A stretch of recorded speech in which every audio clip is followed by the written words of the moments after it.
Hello दोस्तों, नमस्कार। स्वागत है आपका मेरे YouTube channel ATM GS point पर।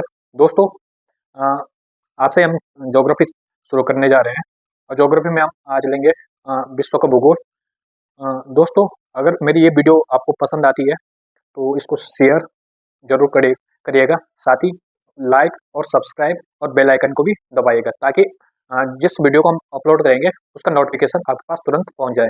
दोस्तों, अगर ज्योग्राफी की बात करते हैं तो ज्योग्राफी अगर यूके ट्रिपल एस सी की दृष्टि से देखें तो वहाँ पे 6 से 7 नंबर का इंडियन ज्योग्राफी और वर्ल्ड ज्योग्राफी मिलाकर आता है, क्योंकि उसका जो कुल 100 मार्क्स का होता है और जिसमें कि 25 नंबर आपके समथिंग जीएस से आते हैं। तो यहाँ तो इसके क्वेश्चन 6 से 7 बनते हैं। और बात अगर यूकेपीएससी की करें तो वहाँ से 15 से 18 या 20 क्वेश्चन के आसपास आपके ज्योग्राफी के क्वेश्चन बनते हैं। अगर आपने प्रीवियस ईयर प्रश्न पत्र देखा होगा तो आपने पाया होगा, खासकर यूकेपीएससी, तो आपको देखा होगा 15 से 18 क्वेश्चन या 20 क्वेश्चन आपको ज्योग्राफी के मिलते होंगे। साथ ही अगर इंडियन ज्योग्राफी और वर्ल्ड ज्योग्राफी की बात करें तो अ, दोनों से मिलाकर लगभग लगभग आधा आधा, यानी 8 से 10 क्वेश्चन इंडियन ज्योग्राफी के, 8 से 10 क्वेश्चन आपके वर्ल्ड ज्योग्राफी के आते हैं। ठीक। तो कभी इसका वेटेज नीचे होता है, कभी मतलब इंडियन ज्योग्राफी ज़्यादा आती है, कभी वर्ल्ड ज्योग्राफी ज़्यादा आती है। लेकिन औसतन अगर एक औसतन रूप देखें तो इसका 15 से 20 क्वेश्चन आने की पूरी संभावना होती है अगर आप यूकेपीएससी की प्रारंभिक परीक्षा देते हैं। तो दोस्तों, साथ ही जो ये हम ज्योग्राफी पढ़ रहे हैं ये आपके लिए, आप किसी भी एग्जाम में जाइएगा, चाहे आप एसएससी में एसएससी का एग्जाम दे रहे हैं, चाहे आप बैंकिंग का दे रहे हैं, चाहे आप ग्रुप सी दे रहे हैं, यूकेपीएससी दे रहे हैं, या अदर स्टेट के जो एग्जाम है अ, उनको दे रहे हैं, तो ये सबके लिए सफिशेंट होगा, क्योंकि जो हमारा सिलेबस है वो यूकेपीएससी के सिलेबस पर आधारित हम पढ़ाएंगे, जो यूकेपीएससी द्वारा सिलेबस जारी किया गया। और अगर यूकेपीएससी और यूके ट्रिपल एससी के सिलेबस की बात करें तो आपने देखा होगा कि सारे टॉपिक सेम है, इनमें कोई अंतर नहीं है। ठीक। तो हमने ये पाया कि जो यूके ट्रिपल एससी का सिलेबस है उसकी अपेक्षा हमें यूकेपीएससी के सिलेबस के अकॉर्डिंग अपनी तैयारी करनी है।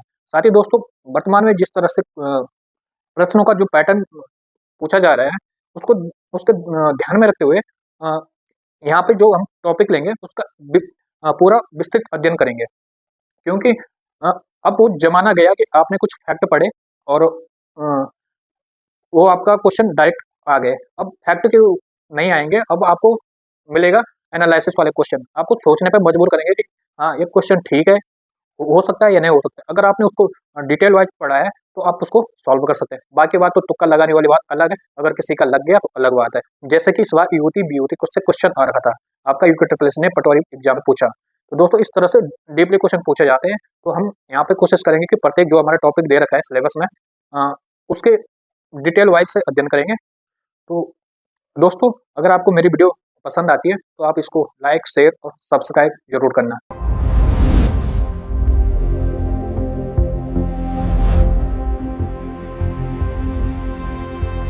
तो दोस्तों, चल बात करते हैं आज ज्योग्राफी की।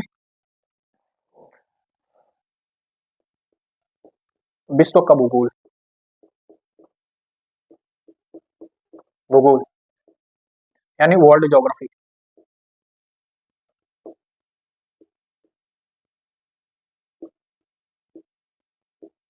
ज्योग्राफी दोस्तों, जो ये ज्योग्राफी शब्द है एक ग्रीक भाषा का शब्द है। इसको जो इस शब्द को दिया था वो इराटोस्थनीज, यानी हम कह सकते हैं कि ज्योग्राफी का जनक इराटोस्थनीज, यानी ज्योग्राफी का जनक किसे कहा जाता है, तो जनक माना जाएगा इराटोस्थनीज,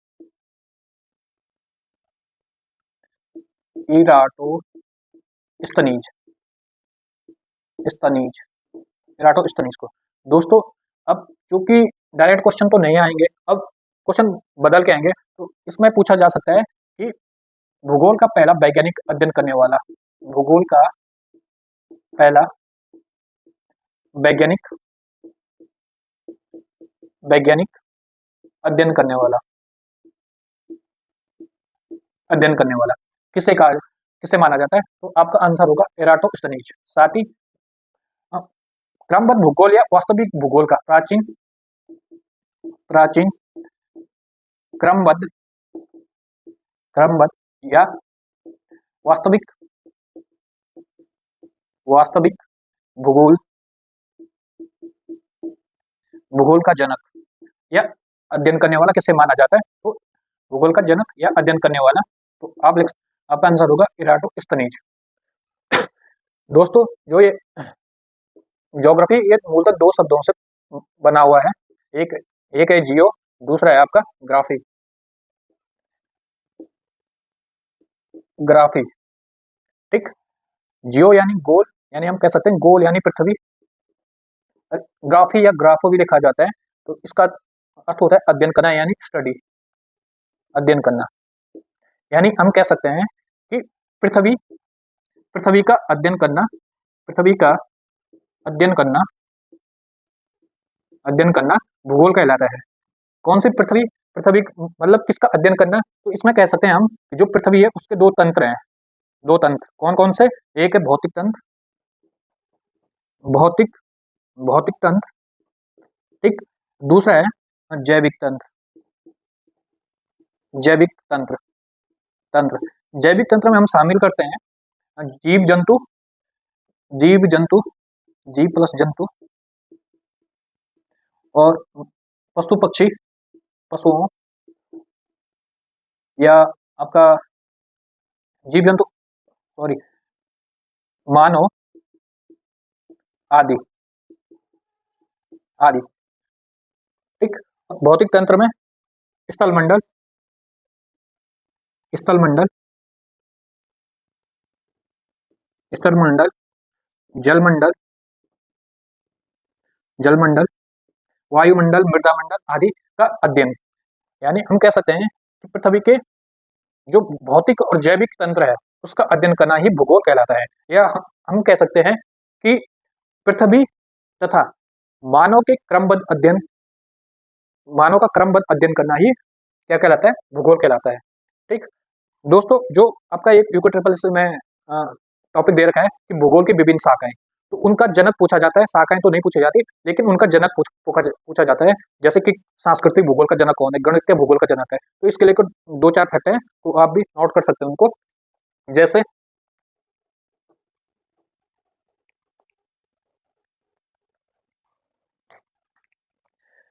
जैसे आधुनिक भूगोल का जनक, आधुनिक भूगोल का जनक, भूगोल का जनक इसको माना जाता है अलेक्जेंडर, अलेक्जेंडर वान हम्बोल्ट, हम्बोल्ट, वान हम्बोल्ट। दोस्तों इनकी एक बुक का नाम आता है जो कि आरो मेंस में भी आ चुकी है। इनकी बुक का नाम है, बुक का नाम कॉस्मोस, कॉस्मोस, ठीक। आरो मेंस। दोस्तों एक पूछा जाता है आपका प्रादेशिक भूगोल, प्रादेशिक भूगोल, भूगोल का जनक, भूगोल का जनक, तो इसे माना जाता है हिकेटियस, हिकेटियस, ठीक। एक पूछा जाता है आपका आधुनिक, आधुनिक प्रादेशिक भूगोल का जनक, इसे माना जाता है कार्ल रीटर को, कार्ल रीटर। दोस्तों अभी हाल ही में एक राज्य स्तरीय जो पीसीएस परीक्षा है अन्य राज्यों में, वहां पूछा गया था कि आराम कुर्सी वाला भूगोल वेता किसे कहा जाता है? तो कार्ल रीटर को आराम कुर्सी, कुर्सी वाला भूगोल वेता, भूगोल वेता, वेता कहा जाता है, कहा कहा जाता है, ठीक। तो एक क्वेश्चन पूछा गया था कि आराम कुर्सी वाला भूगोल वेता किसे कहा जाता है? तो याद रखना कार्ल रीटर को। इसी प्रकार एक आता है आपका गणितीय भूगोल का जनक, गणितीय भूगोल, गणितीय भूगोल का जनक, तो गणितीय भूगोल का जनक माना जाता है थेल्स को, थेल्स। इसी प्रकार सांस्कृतिक भूगोल, सांस्कृतिक भूगोल, सांस्कृतिक भूगोल का जनक माना जाता है आपका कार्ल, कार्ल ओ कार्ल ओ सावर, सावर या सारोवर, ठीक, सारोवर। इसी प्रकार एक पूछा जाता है, भौतिक भूगोल का जनक, भौतिक, फिजिकल ज्योग्राफी, भौतिक भूगोल, भूगोल का जनक, भौतिक भूगोल का जनक माना जाता है पैलिडोनियम को, डोनियम, पैलिडोनियम को। तो दोस्तों एक कुछ इंपोर्टेंट जो भूगोल की शाखा है उनसे संबंधित जो अ, उनके जनक है, अक्सर क्वेश्चन पूछे जाते हैं, तो इनको आप लिख सकते हैं। इसके बाद हम आगे बढ़ते हैं और जो भूगोल है उसका विकास क्रम पढ़ते हैं।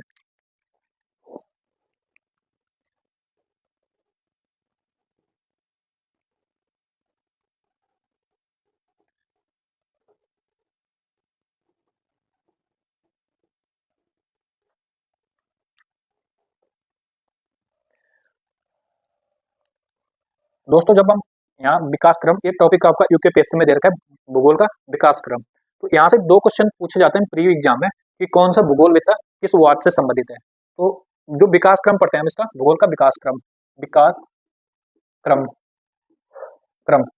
तो प्रारंभ में जब भूगोल का, प्रारंभ में जो भूगोल विधा थे उनमें दो विचारधाराएं देखने को मिलती है। एक विचारधारा का नाम है संभावनावाद, संभावना, संभावनावाद, पॉसिबिलिज्म थ्योरी, पॉसिबिलिज, पॉसिबिलिज्म थ्योरी। दूसरा है निश्चयवाद, निश्चयवाद या नियतिवाद, नियति, नियतिवाद यानी डिटर्मिनिज थ्योरी, डिटर्मिनिज, डिटर्मिनिज्म थ्योरी, ठीक। दोस्तों जो ये संभावनावाद है, ये कहता है जो मनुष्य है वो अपने वातावरण में परिवर्तन लाने में सक्षम है, ठीक। अर्थात जो मनुष्य है, जो प्रकृति द्वारा संसाधन उपलब्ध कराए जाते हैं उनका दोहन करने में पूर्णतः सक्षम है। तो ये वाद ये कहता है, ठीक। तो इस वाद का जो समर्थक माना जाता है उसे माना जाता है प्रमुख समर्थक, समर्थक, समर्थक डी लावलास, डी, सॉरी, बिडला, बिडला, de, de Lablache, Lablache, de लावलास।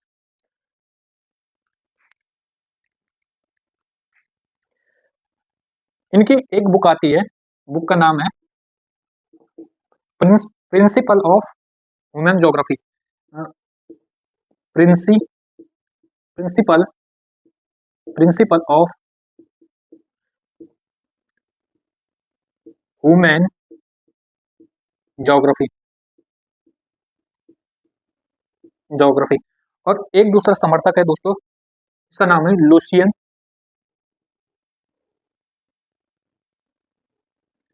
Lucien फेवरे, फेवरे, ठीक। तो याद रखना संभावनावाद क्या कहलाता है। संभावनावाद कहता है कि मनुष्य अपने वातावरण में परिवर्तन लाने में सक्षम है और प्रकृति द्वारा जो संसाधन उपलब्ध कराए जाते हैं उनका दोहन करने में भी सक्षम है। अब आते हैं निश्चयवाद। दोस्तों जो ये निश्चयवाद है ये कहता है कि प्रकृति ने मनुष्य के कर्मों का निर्धारण पहले से किया हुआ है, यानी इसके अर्थ से भी स्पष्ट निकल रहा है कि जो निश्चय है पहले से निश्चय है, सब कुछ पहले से तय है, ठीक। और प्रकृति मनुष्य की जो स्वतंत्रता है उसको सीमित करती है, ठीक। और मनुष्य अपने मन से कुछ नहीं कर सकता है, तो ये निश्चयवाद कहता है। तो जो निश्चयवाद का प्रमुख समर्थक माना जाता है,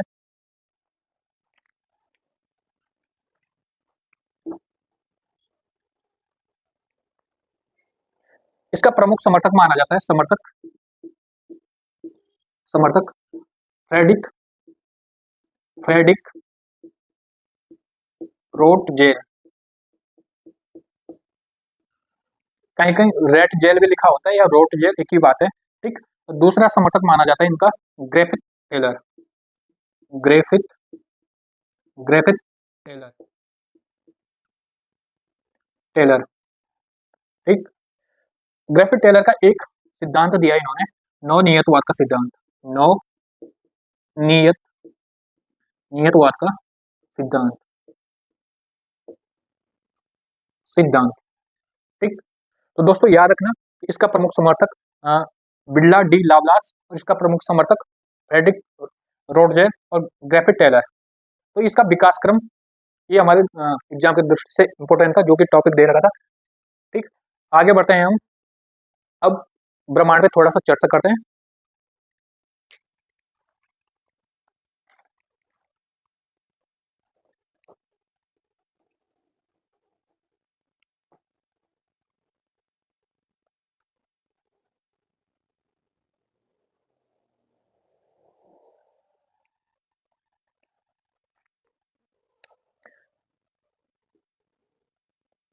ब्रह्मांड, ब्रह्मांड, यूनिवर्स। दोस्तों जो यूनिवर्स है, अगर एक लाइन में हम इसको परिभाषित करने की कोशिश करते हैं तो हम कह सकते हैं कि ब्रह्मांड एक अनंत अनंत आकाश आकाश आकाश है, यानी इनफाइनाइट, जिसकी कोई सीमा नहीं है, जिसका कोई अभी तक कोई नाप नहीं सकता। ठीक, कितना क्षेत्रफल क्या। ठीक, आप जानते हैं जो ब्रह्मांड है पहले जो पृथ्वी है, पृथ्वी पृथ्वी जिसमें हम निवास करते हैं या रहते हैं, वो सौरमंडल का सौरमंडल का सौरमंडल का एक भाग है। ठीक, जो ये सौरमंडल है, ये हमारी आकाशगंगाओं का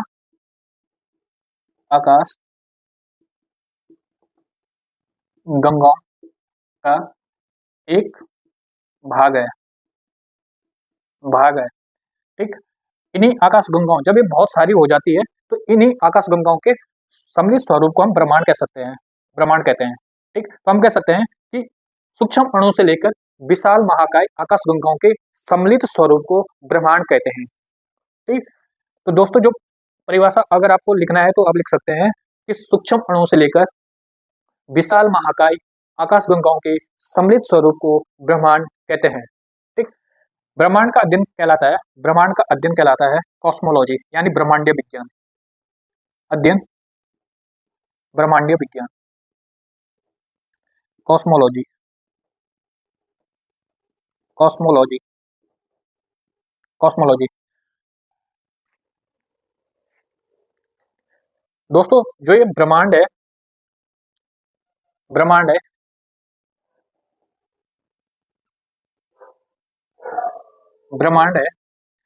इसको अक्सर ये माना जाता है कि ये दो पदार्थों से मिलकर बना होता है। कौन कौन से? एक अदृश्य पदार्थ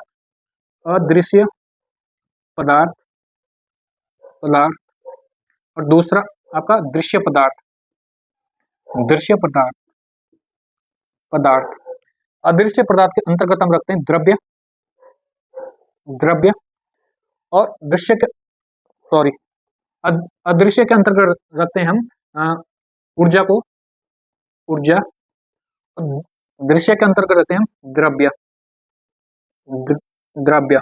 तो हम कह सकते हैं कि जो ब्रह्मांड है वो ऊर्जा और द्रव्य का सम्मिलित स्वरूप है। ठीक, बाकी बात दोस्तों जो ब्रह्मांड से संबंधित अवधारणा है, सिद्धांत है, उसको हम नेक्स्ट वीडियो में पढ़ेंगे।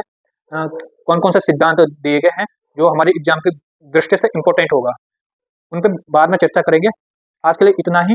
अगर आपको ये वीडियो पसंद आए तो इसको लाइक, शेयर और सब्सक्राइब जरूर करिएगा। आज के लिए धन्यवाद, मिलते हैं नेक्स्ट वीडियो में।